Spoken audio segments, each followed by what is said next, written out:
engagement permanent et indéfectible aux côtés de ce pays, avec l'appui des gouvernements français successifs. Cette journée du 8 octobre, qui marque l'anniversaire de la création de l'Indian Air Force, coïncide également avec la fête de Dussehra, qui célèbre la victoire du roi Rama sur le démon Ravana, du bien sur le mal. Elle ne pouvait donc pas mieux tomber pour organiser la livraison officielle du premier Rafale au gouvernement indien.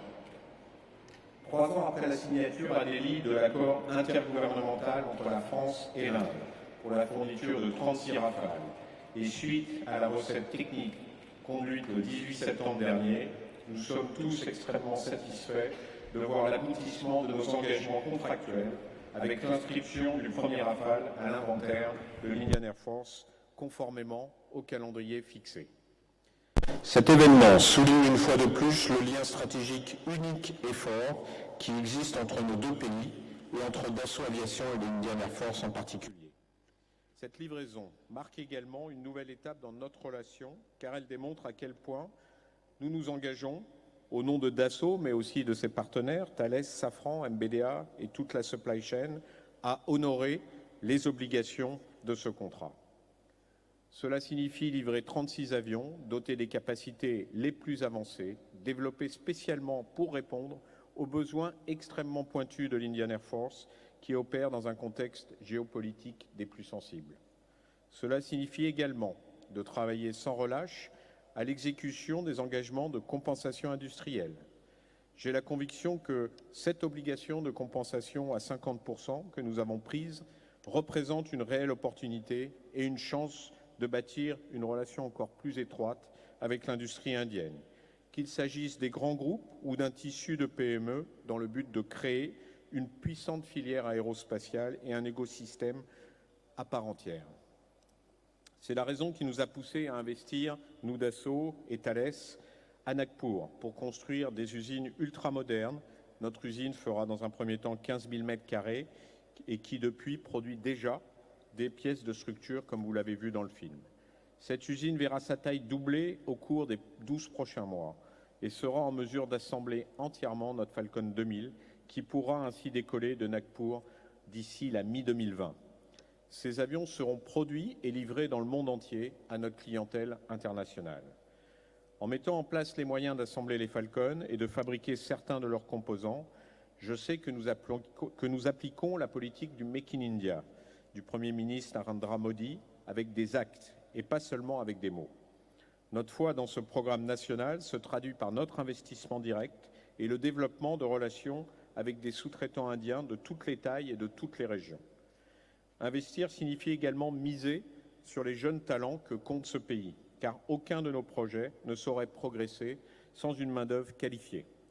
Nous avons pour cela signé des accords visant à créer des cursus d'enseignement technique aéronautique avec des instituts technologiques indiens. Courses in aeronautics with Indian technological academies. We initiated the first program with the ITI in Nagpur, which has already gathered a few hundreds of applications from very enthusiastic students. We already saw the high level of skills and motivation among the staff working for our joint venture, as well as with our Indian partners, which is a very good sign indeed for the future. Dassault Aviation is not the only French company investing in India, as I told you. Our partners, Thales and Safran, as well as many other suppliers of the French aeronautics industry, have followed in our wake. As the president of GIFAS, the group of French aeronautics and space industries, I traveled to India last year and conducted a large delegation of some 600 French companies, big or small, among which some 20 of them have decided to settle in India. Latico Air, for example, opened a plant in Belgaum. Thales is already present in Nagpur. Safran will soon open a plant in Hyderabad in November next, and many more openings and inaugurations are on their way. With the celebration of Rama's victory today, that is an enlightenment defeating darkness, this light should certainly guide our steps towards the future. We're convinced that we can develop an industry meeting the highest economic and qualitative standards worldwide but we are nonetheless aware of the need for the Indian armed forces to renew their stock. I am deeply convinced that all the efforts undertaken until today should be continued to make sure that Prime Minister Modi's Make in India policy gain autonomy and meet the country's need.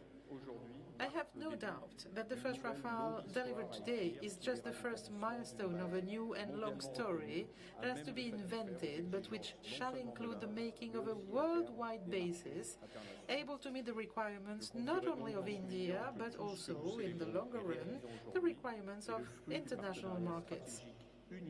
Let me conclude and say that today's ceremony is the result of the strategic partnership which has developed over the years between France and India.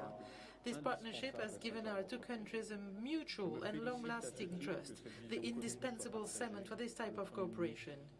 And I am all the more happy that this common vision is also shared by both Prime Minister Modi and President Macron.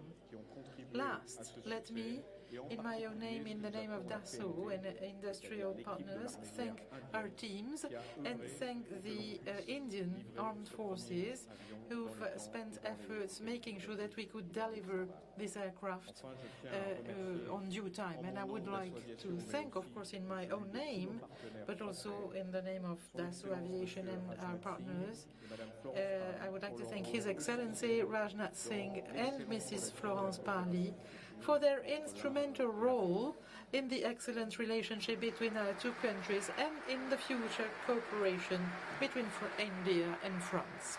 Thank you.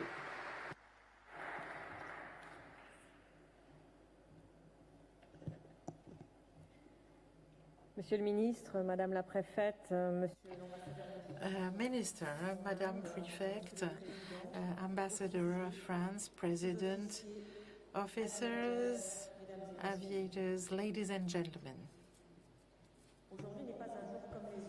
Today is a pretty unusual day because it is the first time that I have the pleasure to welcome Mr. Rajnath Singh, the Defense Minister of the Republic of India.